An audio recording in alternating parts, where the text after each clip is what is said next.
오늘 우리에게 주시는 하나님 말씀 봉독합니다. 요한계시록 13장 16절에서 18절입니다. 자, 우리 교독을 합니다. 요한계시록 13장 16절 그가 모든 자 곧 작은 자나 큰 자나 부자나 가난한 자나 자유인이나 종들에게 그 오른손에나 이마에 표를 받게 하고 누구든지 이 표를 가진 자 외에는 매매를 못하게 하니 이 표는 곧 짐승의 이름이나 그 이름의 수라. 지혜가 여기 있으니 총명한 자는 그 짐승의 수를 세어보라. 그것은 사람의 수니 그의 수는 666이니라. 아멘. 할렐루야. 우리 옆에 분들 인사 나누시기 바랍니다. 주의 은혜로 복되시길 바랍니다. 우리 저기 송철호장님 얼굴이 까맣게 탔는데 옆에 우리 그 저운자전거 있는데 콘크리트 작업하냐고 얼굴이 까맣게 탔어요. 박수 한번 쳐주세요. 수고하셨다. 자, 그 얼굴이 하얀 분은 뭐예요 그러면? 그늘이 있었단 얘기예요? 일광욕을 안 하고 또요? 예? 그죠? 표가 있죠. 표가 나죠. 사람의 얼굴에서나 아니면 옷에서나 모든 게 표가 납니다. 하게 되면 오늘 여기서도 보면은 말씀하고 있는 게 17절에 누구든지 표를 가진 자 외에는 그렇게 말씀하죠. 표가 나요. 고생한 분들도 표가 나고 고생 안 한 분들도 표가 나고. 근데 요즘엔 잘 모르겠어요. 멀쩡하고 고생 안 한 분 같은데 얘기를 들어보면 엄청 고생을 하셨고, 고생 정말 많이 하신 분 같은데 얘기를 들어보면 너무 평안하게 사신 분들도 가끔 있으시더라고요. 그래서 기도해 보면 좀 다르구나 그런 걸 많이 느끼게 되는데, 오늘 우리는 어떤 표를 가져야 될까라는 거. 여러분들은 무슨 표, 인생에 무슨 표를 갖고 있어요? 어때요? 여러분들 삶 속에 그래도 나는 이렇게 살아왔는데 나는 그래도 이런 사람이다 라고 나타낼 수 있는 표가 있나요? 다윗 그러면 무슨 생각이 납니까? 다윗 그러면 예? 다윗이 왜 위대한 사람인지 압니까? 왜 겸손하고 그런지 아세요? 다윗은 다 윗분으로 생각을 해서 그래. 저거 뭐 적은가요? 이름을 그렇게 생각해 본 거예요. 다 윗분으로 생각을 하는 거예요. 예? 그러니까요. 다 윗분으로 섬기는 거예요. 그런 이제 말로다가 나오는데, 다윗 같은 경우는 하나님 마음에 합한 자다. 그렇게 표현하잖아요. 여러분, 나는 누구다 이렇게 표현할 수 있어요? 나는 누구다. 다른 사람이 나를 누구라고 얘기할까요? 한번 생각해 보셨어요? 참 멋있는 분, 참 정말 선정적이고 귀한 분 이렇게 하면 좋은데 니은 이렇게 하면 곤란하잖아요. 그죠? 우리가 요새는 문자를 잘 보내야 된대요. 잘못 눌러가지고 잘못 가는 문자를 보내는 경우가 많아가지고 실수를 많이 한대요. 할머니 오래 사세요 하고 손녀가 보냈어요, 문자를. 근데 할머니가 노발대발 하셨어요. 이 글씨를 잘못 써가지고 뭐라고 나중에 보니까 뭐라고 보냈나 손녀가 막 할머니가 막 화를 내고 그러니까 봤더니 자기가 잘못 써가지고 할머니 오래 사네요 이렇게 보낸 거예요. 오래 사세요 이렇게 보낼 줄 알았어요. 어떤 분은 저한테 문자를 보냈어요. 이해는 해요, 이해는. 근데 제가 받은 문자는 뭐냐면 목사님 잘 지내세요. 근데 그분은 목사님 잘 지내서 이렇게 보낼 거예요, 분명히. 그렇게 보냈을 거예요. 그죠? 근데 한자 잘못 쳐가지고. 예, 그렇게 해서 꼭 확인을 해야 돼요. 그러니까 A라는 분한테 보내야 되는데 누구한테 보내요? 엉뚱한 사람한테 보내는 경우도 가끔 저한테 문자가 와가지고 이게 뭔 문자인가 그러고 있는데 나중에 잘못 보냈어요 죄송해요 이렇게 하는 경우도 있고 저도 그럴 때도 있고요. 저도 그럴 때가 있어요. 그러나 믿음의 번지수는 절대 잊어버리면 안 돼요. 아멘. 여러분들 집 주소는 어떻게 돼요? 충청북도 충주시. 그 다음에 칠금동. 우리 교회를 치면은 충북 충주시 번영대로 24 충주 상해교회죠. 여러분들의 영적 주소는 어떻게 될까요?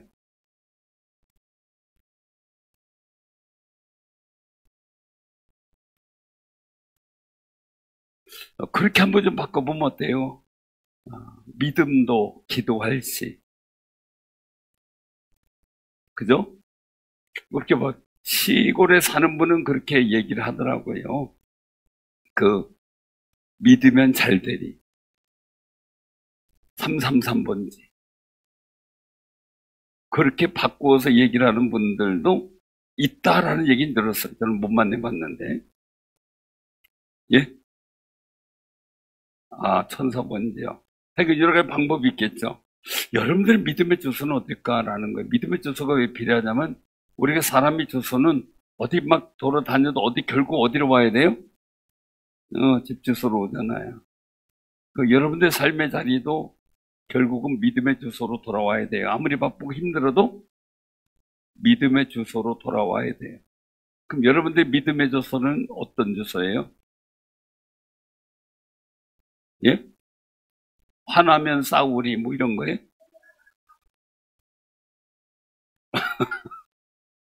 그렇게 되면 곤란하겠죠. 그죠? 믿으면 행복하리 뭐 이렇게 그죠? 그렇게 바꿔야죠. 그래서 우리 삶의 일들 속에서 내 믿음의 긍지와 주소가 굉장히 중요하죠. 내가 내 스스로 믿음의 자부심과 긍지를 잃어버리고 살면요 방향을 잃어버려요. 내가 뭘 해야 될지를 잃어버리는 경우가 참 많이 있어요. 근데 오늘 여기서 말씀 속에서 제가 왜 이걸 자꾸 지금 이제 이 본문 말씀을 통해서 전체 13장과 그리고 또한 이 본문 말씀을 통해서 이제 두 번째를 다시 이제 정확하게 세 번째도 말씀을 드리는 이유가 있어요. 세상은 바뀌어요. 세상은 바뀌어요. 그러나 우리는 그 세상에 바뀌는 일들 속에 내 믿음의 위치만큼은 분명하게 지켜야 돼. 세상이 아무리 바뀌어도 내 믿음의 위치까지 바뀌면 안 되거든요. 근데 믿음의 방향성을 잃어버려도 안 되고 말이죠. 우리는 계속해서 믿음의 도전을 받을 수밖에 없는 여건들이 이 세상에서 이제 오늘 우리에게 임한다고 보게 돼요. 결과적으로 그것이 여러 가지 환난이나 고통 이런 걸로 연결될 수가 있는 거죠. 그래서 우리가 흔히 얘기를 하기를 요한계시록 하면 7년 대환난 막 이런 얘기를 하잖아요.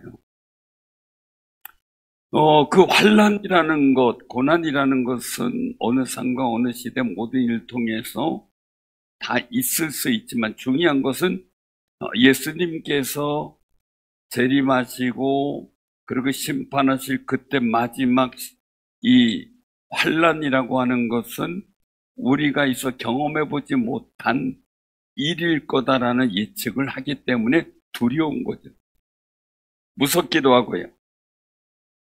그러면 우리가 믿는 믿음의 고백은 뭐냐면요. 하나님께서 하나님의 백성들은 성령님을 통해 인을 친다는 거예요. 여러분들 이마나 모든 일에 하나님의 사람으로 인을 친다. 그래서 지난번에도 말씀을 드렸지만은 모두 환난의 일들 속에서 하나님께서 잠시 멈춤이 있는데 환난의 멈춤의 이유가 뭡니까? 하나님의 백성들을 다 인을 칠 때까지 기다리라는 거죠. 기다리는 거죠. 우리가 코로나 때 계속 기도했던 게 뭡니까? 하나님, 우리가 사는 땅이, 우리 교회가 출애굽 당시에 이스라엘 민족이 사는 고센 땅에 구별하셔서 전염병과 재난이 닥치지 않게 한 것처럼 우리를 구별해 주옵소서였죠. 간절하게 기도를 했죠. 정말 우리를 구별해 주옵소서. 사랑하는 성도님들, 우리는 하나님의 축복의 사람으로 구별되기를 원해요. 그렇게 바라보고 있어요. 그럼 우리 스스로 어떻게 됐느냐? 내가 하나님의 사람으로 구별된 복 있는 사람의 모습을 갖고 살아가는 게 너무너무 중요하다는 거예요. 믿음의 정체성이 뭘까라는 겁니다. 저는 그렇게 생각합니다. 언제나 하나님 편이 돼야 된다. 언제나 하나님, 어떤 상황이든 언제나 하나님 편이 돼야 된다. 지금 이 순간에 내가 지금 하나님 편에 서 있는가라는 것. 어떤 일을 할 때도 내가 지금 하나님 편에 서 있는가라는 것. 근데 사람은 어떻게 됩니까? 자기 편에 서려고 노력하죠. 다윗을 제가 말씀을 드렸지만 사울왕 같은 경우 어떻습니까? 다윗은 늘 성경을 통해서 보면 여호와는 나의 반석이요 방패시요 피할 바위시요 나의 산성이시요 막 고백하면서 자기는 하나님 편에 서려고 노력하는 걸 보게 돼요. 그런데 사울의 실수 뭡니까? 첫째는 자기 편, 둘째는 백성 편, 셋째 신하 편. 하나님 편에 자리가 없었어요. 그래서 하나님이 후회하시죠. 여러분 모든 삶의 자리에서 내가 하나님 편에 서기를 소원하는 귀한 삶이 되시기를 바랍니다. 하나님은 여러분들에게 영원한 편이 되주시기 위해서 독생자 아들까지도 세상에 보내셨습니다. 제가 주일날 말씀드렸지만 아버지와 아들은 하나라고 주님 말씀하셨어요. 결국 독생자 아들을 보내신 건 뭡니까? 하나님이 직접 오신 거죠. 예수님의 죽으심은 바로 십자가의 죽으심은 우리가 신학적 사고 속에서 십자가에 달리신 하나님이라는 표현을 씁니다. 왜요? 그 십자가에 죽으신 아들 예수가 결국 하나님이신. 우리가 부모로서 그런 경우 있잖아요. 힘들고 어려운 여건 속에 자녀들을 정말 양육하고 케어하다가 너무나 힘들고 지칠 때 정말 자녀들 대신 내 자신 스스로를 스스로 자학할 때도 있고 괴로워할 때도 있죠. 우리의 죄를 징벌하시고 그리고 또한 책임을 물고 심판하셔야 되는데 그러지 않으시고 본인 스스로가 고난의 자리와 고통의 자리에 계시고 십자가에 달려 죽는 그 자리에 서셨다는 겁니다. 사실 저는 반대로 봅니다. 뭘 보냐면요. 부모로서 내가 받는 고통, 내가 굶주리고 힘든 고통은 내가 참을 수 있는데 내 자식이 받는 고통이 있다면 그것을 보는 이 부모의 마음은 애간장이 녹잖아요. 더 아픈 것. 더 아픈 것. 애간장이 녹는다는 게 뭡니까? 간이 녹아서 없어지는 것. 애가 끓는다. 애가 끓어지는 겁니다. 창자가 다 끓어진다는 것. 이게 실험이라고 하는 이야기지만 진짜 시험인지 아닌지 몰라도 책에 그렇게 나와 있습니다. 새끼 원숭이를 잡아서 가는데 그 뒤를 어미 원숭이가 따라오고 막 그냥 나무를 타고 따라오는데 나중에 원숭이가 죽었는데 해부를 보니까 창자가 다 끊어졌다는 겁니다. 애끓는 아픔이, 애끓는 사랑이 바로 그런 사랑이라는 거예요. 하나님의 아들 예수님의 고난은 우리를 구원하시기 위한 하나님의 계획인 것만은 분명하고 우리가 그렇게 믿고 있습니다. 그 은혜로 말미암아 우리가 구원을 얻은 거죠. 그런데 그 아버지 하나님의 아픔을 우리가 기억하고 살아야 되는데 그걸 모르고 살 때가 있다는 거죠. 그리고 우리는 조금만 아프면은 그냥 하나님 원망하고 내가 하나님 믿는 거 신앙생활하는 거 비관하고 하는 게 우리의 모습이잖아요. 정말 나를 위해, 나를 구원하시기 위해 십자가 달려 죽으신 아들을 아파하면서 애간장이 녹는 아버지의 아픔을 한다면 우리 작은 어려움, 아픔도 우리가 넉넉히 이길 수 있는 힘을 갖게 되는 거죠. 그런데 다 내 편이라서 문제예요. 자기 편이라서. 하나님 편이 아닌 내 편에서 보니까 고통이 되고 그게 어려움이 되고 아픔이 되는 거죠. 사랑하는 성님들, 다윗은 하나님 편이 됐어요. 하나님 편이 됐어요. 저주를 복으로 바꾸는 것도 하나님 편이 될 때 바꿀 수 있죠. 바알볼의 일들이 모압 백성과 함께 번속하며 문제가 생겼을 때 하나님의 진노가 임하죠. 그때 비나스나 모든 일들이 이 레위 자손들이 모세 편에 서서 하나님의 징계를 표현하게 되는데 하나님 편에 선 거죠. 하나님 편에 서면 하나님이 책임져 주셔요. 여호수아 갈렙도 하나님이 책임져 주셔요. 다윗도 하나님이 책임져 주셨어요. 여러분들도 하나님 편에 서면 하나님이 책임져 주실 줄로 믿으시길 바랍니다. 중요한 거죠. 그래서 항상 믿음의 일들 속에서 보면요, 우리가 가만히 내 스스로 생각해 보는 거예요. 나는 내 편이 많았고, 내 편에 설 때가 많았고, 주의 편에 서야 되는데, 자기 편에 선 거죠. 그래서 늘상 다윗은 하나님 편에 서려고 노력했고, 친구들과 버려도, 세상이 버려도, 그래도 다윗은 하나님 편에 서려고 노력을 했죠.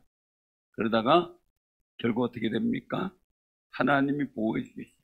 그런데 세상이 두렵고 어려워서 인심 쓰려고 하다가 사울은 자기 편 백성 편에 설다가 하나님께 버림받아요.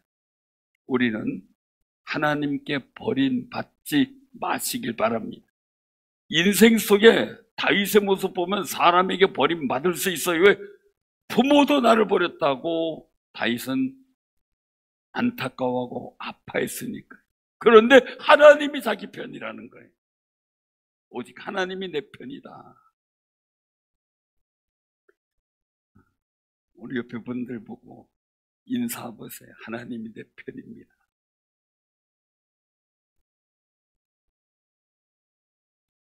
근데 서로 내 편이다 그러면 누구 편이가 될까요? 애들도 그러냐, 서로 싸우면 엄마 내 편이야. 아니야, 내 편이야. 형제나 남매들끼리 싸우잖아요. 그럼 부모는 누구 편이어야 될까요? 한명기사님, 세 형제가 싸울 때 엄마 내 편이야, 아빠 내 편이라고 싸울 때 뭐라 그럽니까? 예? 아무 편도 안 들어요? 그래도 한 편은 들어야지.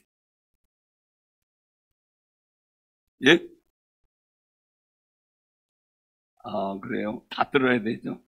두 분이 다 아들 셋이에요.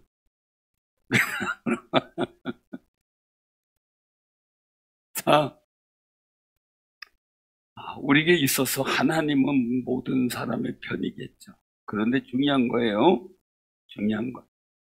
하나님 마음에 합한 자의 편이셨어요. 중요한 거예요. 하나님 마음에 합한 자. 어떻게 하면 하나님 마음에 합한 자가 될까? 우리가 고민해야 될 부분이에요. 근데 오늘 이 말씀 속에서 왜 그 말씀이 나오냐면요. 표를 받게 하는 거예요. 우리가 옛날에 보면은 그 운동회 때 항상 천궁백군이었죠. 천궁백군 표를 받죠. 옷으로 하다가 아니면 이제 여기다가 이제 그 스티커를 붙이기도 하고 뭐 이제 이런 표를 받았잖아요. 그래서 네 편 내 편을 알게 되는 거죠. 100분이다. 근데 신기한 거는요. 서로 친구들이에요. 친구들인데 파란색 하얀색 붙여놓으면은 서로 왼수처럼 싸워요. 그게 편이더라고요. 서로 안 좋았던 친구들도 같은 100분이면 어떻게 돼요? 또 편이 돼요. 으쌰으쌰 하면서 이겨라 뭐라 편이 돼요. 우리나라는 서로 싸워도 월드컵 가서 빨간 옷 다 입혀놓으면 그냥 난리도 아니래. 우리나라 민족은 참 희한하대요. 똘똘 뭉치는 힘은 있는데 월드컵에서도 이기고 나서는 아이고 우리 좋아서 그렇지 뭐 이런데 그 외국 사람들이 보면 신기하대. 우리가 열심히 해서 이겼어 이게 아니고 아이 나 운이지 뭐 이런다는 거. 여러분들 열심히 기도하고 하나님 은혜 받고 하나님이 역사하는데요 잘 이루어졌는데요 아이고 운이 좋았나 봐 이래봐요. 그럼 하나님이 엄청 화낼 거예요.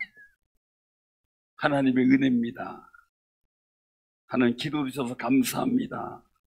감사하면서 정말 하나님 앞에 거룩한 모습을 보이는 삶이 되시길 바랍니다. 자, 하나님이 인을 쳐요. 오늘 여기서 말씀 속에서 볼 때 종들이나 자유인이나 뭐든데 이마에 표를 받게 해요. 자, 누구든지 이 표를 가진 자 외에는 매매를 못하게 해요. 지금 우리가 생각을 해보자고요. 자, 우리가 한번 심각하게 생각해 볼 필요가 있어요.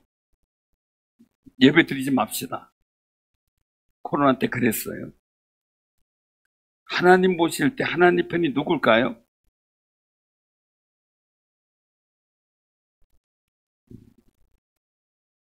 하나님은 우리를 택하신 이유, 구원하신 이유, 우리가 하나님을 예배로 섬겨 드리기를 원해서예요. 근데 세상이 하지 말래요. 그래서 한때는 예배 드리는 사람들이, 예배 드리는 교회가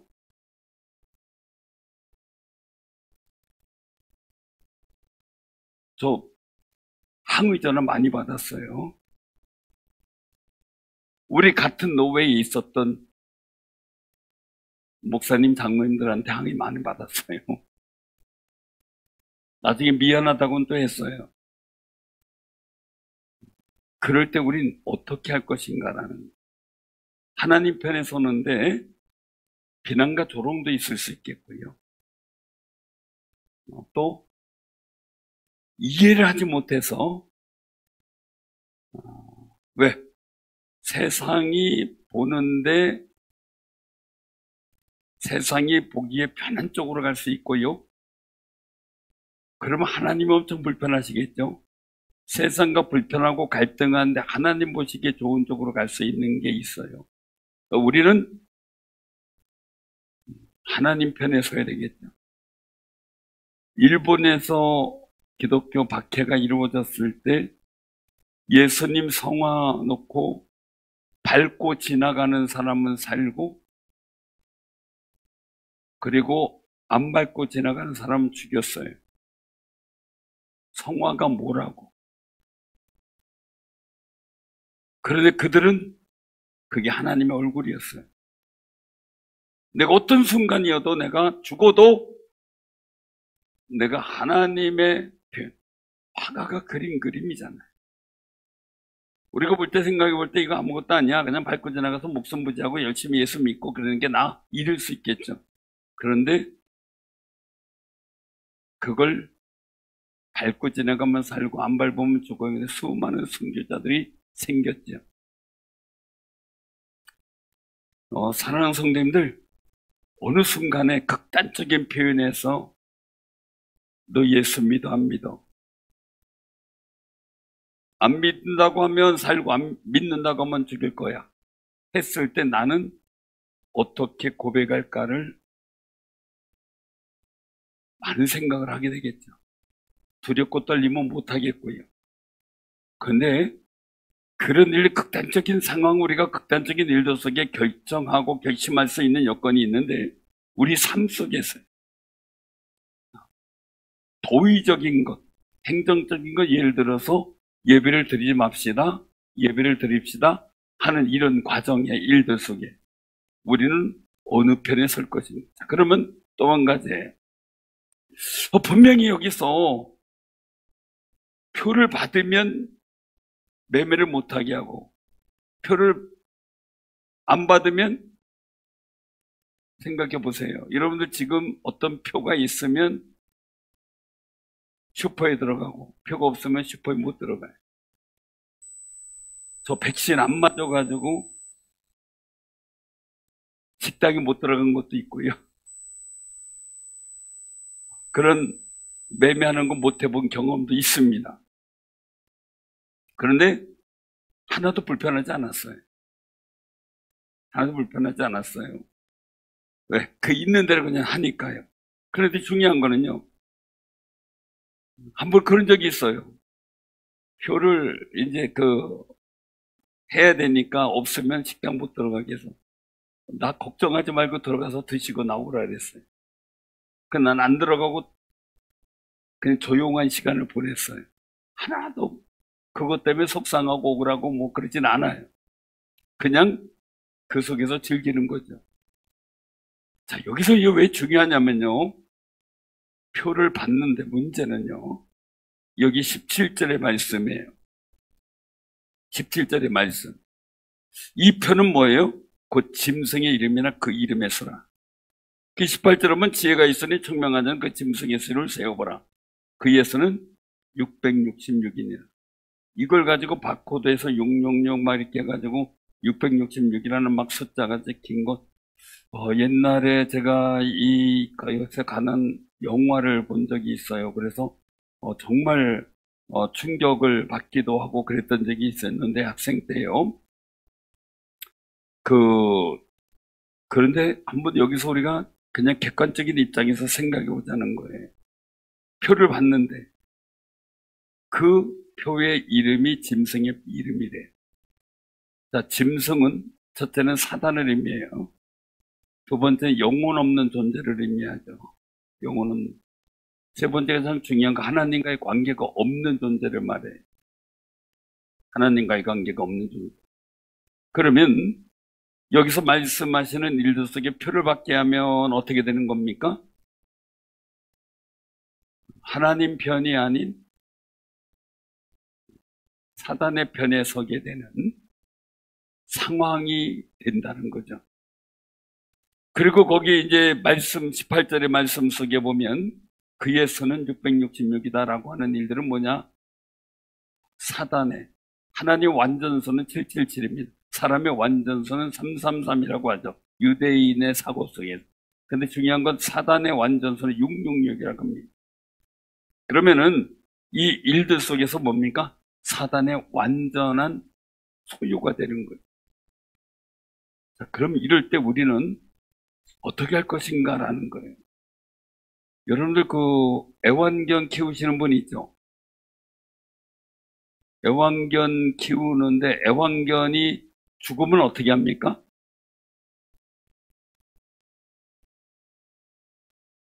애완견의 그 인식표 칩을 바꾼 분이 있나요? 혹시? 애완견에 등록을 하게 되면 칩을 하나 심습니다. 그래서 그 강아지가 나중에는 어디 가서 길 잃어버렸을 때 그 되면은 그 인적상이 나와서 주인을 찾아주게 돼 있어요. 그래서 함부로 못 버려요. 어떤 분, 내가 어디서 들었는데 애완견 한 마리가 죽었는데 동사무소 가서 이 애완견이 죽었다는 신고를 하고 장례를 치렀어요. 이게 뭔 일인지 모르지만 그분 얘기는 사망신고라고 얘기를 하더라고요. 애완견도 사망신고하는. 칩이나 이런 게 없으면 모르는데 그 있으면 등재되면 그렇다 그래요. 우리나라의 옛날 어느 대통령 때 메디칼 칩이라는 게 왔어요. 그래서 칩을 내 몸에 삽입시키면 그 칩을 통해서 내 건강에 체크가 된다라는 얘기가 있었어요. 그래서 메디칼 칩에 대해서 한참 이야기를 했던 때도 있었습니다. 그리고 실제 받은 분이 있고요. 지금 현재 그 인식표라는 것이 있는데 지금 바코드만 얘기를 하는 게 아니라 사람에게 쌀알 크기만한 정도의 칩을 넣는데요. 여러분들 영화에서 많이 봤을 거예요. 스파이 전지 같은 데 보면 칩이 있는 걸 빼기도 하고 막 그 미션 임파서블 이런 데서도 나오는 그런 모습들을 보게 돼요.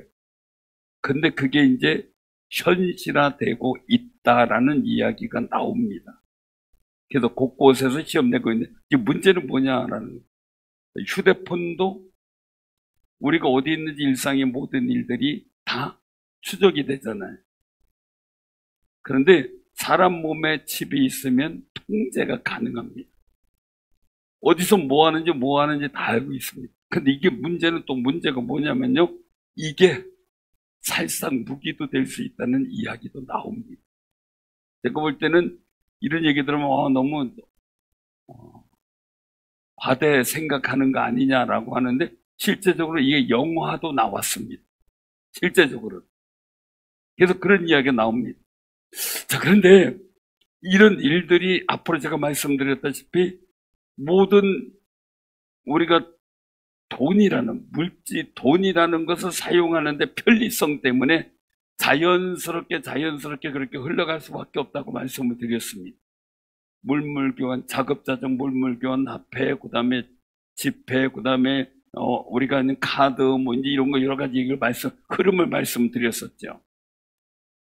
자, 그런데 이제 제일 좋은 건 우리 몸에 지니는 거죠. 제일 안전한 거죠. 제일 편리한 거죠. 제일 확실한 거죠. 근데 정부에서도 이렇게 되면은 세금 걷기가 너무 좋죠. 현찰거래는 세금 계산이 잘 안 되지만 그런 게 너무나 행정적으로 환영. 그래서 이 통제적인 사회를 만드는데 굉장히 중요한 부분이라고 이야기를 합니다. 경제학자나 정치학자들은 얘기를 합니다. 그래서 세상은 점점 자꾸 어떻게 됩니까? 통제되는 사회로 만들어야 통치가 편하니까 그렇게 만들어가고 있죠. 거기엔 자유가 없죠. 거기엔 인권도 없죠. 그렇게 주장하는 인권 자체도 없는 상황들이 전개가 되는 시대가 되는 겁니다. 근데 무엇보다 중요한 게 뭡니까? 그 수의 개념 속에서 보면 내 소속이 바뀔 수 있는 일도 생긴다는 게 영적 의미에서 이게 문제라는 겁니다. 그래서 거기 사람의 순위, 이것은 사람의 순위, 그의 순위 666이다 라는 것은 완전한 소유를 말합니다. 그러니까 우리가 하나님의 인침받은 사람의 소유인데 하나님의 소유로 하나님께 인침을 받았는데 그런데 이제는 이런 물질의 거래나 이런 그 경제의 어떤 이 통상의 일들을 가지고서 어떤 표를 받게 된다는 암암리에죠. 전체적인 일들은 경제적인 논리지만 그 속에 나타나는 또 다른 의미는 짐승의 수라는 개념으로 들어오게 될 경우 우린 어떻게 대처할 것인가라는 거예요. 지금 여러분들과 이게 멀지 않았다는 겁니다. 왜요? 여러분들이 키우고 있는 애완견까지도 적용이 되고 있습니다. 소외도 인식표가 있죠. 이런 일들이 사람에게도 이제 통용되는 사회들이 된다는 것이 얼마 남지 않았다는 거죠. 그러니까 우리는 왜 이 말씀을 자꾸 드리냐면 경계할 때 나는 하나님의 인침받은 사람으로서 어떻게 살아갈 것인가, 내가 누구 편에 설 것인가는 고민과 결단과 용기가 필요한 때가 온다는 거죠. 그래서 우리가 일들을 보면서요, 정말 나는 어떤 상황에서 신앙생활하면서 내가 하나님 편에 서는 훈련을 해야 돼. 어떤 상황에서 내 편이 아닌, 사람 편이 아닌 하나님 편에 서는 훈련을 해야 되죠. 그 훈련하지 못한 사울은 결국 무너졌고 하나님 버림받았고, 사울은 끝까지 하나님 편에 서려고 했던 그 마음 때문에 하나님 마음에 합한 자라는 거룩한 인식을 받게 돼요. 저는 우리 교회가, 제가 또 여러분들이 늘 하나님 편에 서는, 그래서 하나님 마음에 합한 교회, 하나님 마음에 합한 성도가 되기를 소원합니다. 저 자신도 그렇고요. 그래서 그런 믿음을 갖고 우리가 살아가는 경계심을 갖고, 그냥 세상 좋은 대로가 아니라 내가 하나님 편에 서야 되겠구나, 이 인식을 갖고 주님 앞에 서는 귀한 승리자들 되기를 주님의 이름으로 축원합니다. 아멘.